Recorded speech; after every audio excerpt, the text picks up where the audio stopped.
আপনি কি মানুষের মধ্যে নিজের প্রভাব বিস্তার করতে চান বা নিজেকে গুরুত্বপূর্ণ ব্যক্তি হিসেবে উপস্থাপন করতে চান? সেটা যদি আপনি করতে চান তাহলে আপনাকে কয়েকটা সাইকোলজিক্যাল কৌশল ব্যবহার করতে হবে।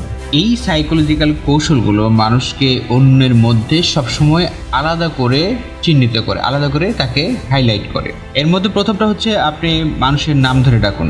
কোনো মানুষের হয়তো নাম আপনি একবার বা দুইবার শুনেছেন কোনোভাবে, তাকে অনেকদিন আগে একবার তার সাথে আপনার পরিচয় হয়েছে, হঠাৎ করে কোনো একটা জায়গায় তার সাথে আপনার দেখা হলো এবং আপনি তাকে নাম ধরে সম্বোধন করলেন। দেখবেন যে সেই মানুষটা আপনার প্রতি অটোমেটিক্যালি অনেকটাই দুর্বল হয়ে গেছে এবং আপনার প্রতি তার আগ্রহ অনেক বেড়ে গেছে, কারণ আপনি তাকে মনে রেখেছেন, আপনি তার নামটা মনে রেখেছেন, তাকে নাম ধরে ডেকেছেন।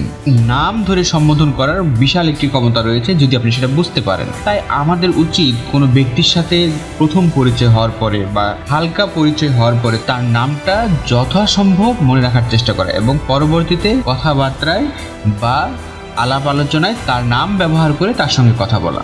নাম্বার 2 হচ্ছে তার চোখের দিকে তাকিয়ে কথা বলা। আমরা ম্যাক্সিমাম সময়ে আমাদের আই কন্ট্যাক্ট মানে ভালো হয় না কারোর সঙ্গে। আপনি যখন কারো চোখে চোখ রেখে কথা বলবেন, বিশেষ করে সে যা বলছে সেটার প্রতি পূর্ণ মনোযোগ রেখে, তখন দেখবেন যে আই কন্ট্যাক্টের কারণে সে ভাববে যে আপনি তাকে সর্বোচ্চ গুরুত্ব দিচ্ছেন এবং তার কথা সর্বোচ্চ গুরুত্ব দিয়ে শুনছেন। তাই আই কন্ট্যাক্ট সবসময় 100 না হলেও অন্তত 80 থেকে 90% আপনি রাখার চেষ্টা করুন। আই কন্ট্যাক্টের মাধ্যমে মানুষ অপরের প্রতি তার গুরুত্ব প্রকাশ করে থাকে। তাই চেষ্টা করুন সবসময় আই কন্ট্যাক্টের মাধ্যমে কারো সঙ্গে শারীরিকভাবে মানসিকভাবে সংযোগ স্থাপন করার।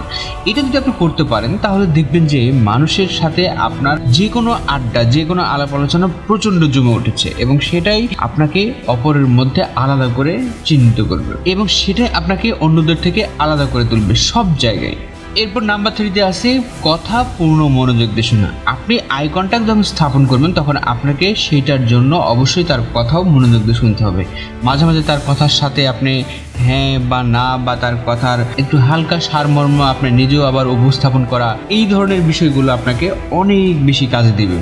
যখন কেউ কোনো কথা বলছে তখন তার কথার মধ্যে আপনি যদি তার কথার পিঠে আপনার কোনো কথা বা মূল্যায়ন আপনি উপস্থাপন করেন, দেখবেন সেই মানুষটা আপনার কথার প্রতি প্রভাবিত হয়ে গেছে, কারণ আপনি তার কথা পূর্ণ মনোযোগ দিয়ে শুনছেন এবং সেই শোনার পরে সেই কথা আবার আলাদাভাবে মূল্যায়ন করছেন বা আলাদাভাবে তার কোনো ব্যাখ্যা আপনি উপস্থাপন করছেন। এইটা একটা মানুষ আর একটা মানুষের কাছে সবসময় প্রত্যাশা করে যে আমি যে মতামতটা দিচ্ছি বা আমি যে কথাটা বলছি এটা অপরজন কতটুকু আন্ডারস্ট্যান্ড করতে পারছে বা কতটুকু সে এটাকে রিলেট করতে পারছে।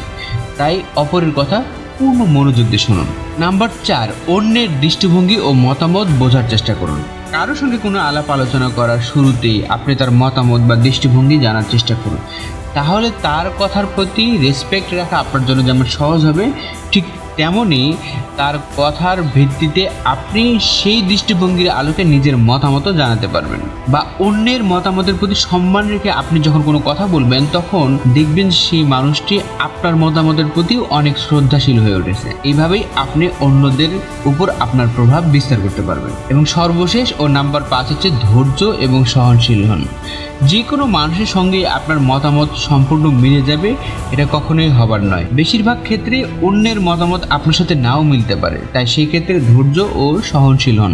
ধৈর্যের মাধ্যমে পরবর্তীতে আপনি আপনার বিপরীত মতামতটা তার কাছে তুলে ধরুন বা তার কাছে উপস্থাপন করুন, তবুও দেখবেন তিনি আপনার প্রতি যথেষ্ট সহানুভূতিশীল এবং যথেষ্ট শ্রদ্ধাশীল থাকবে।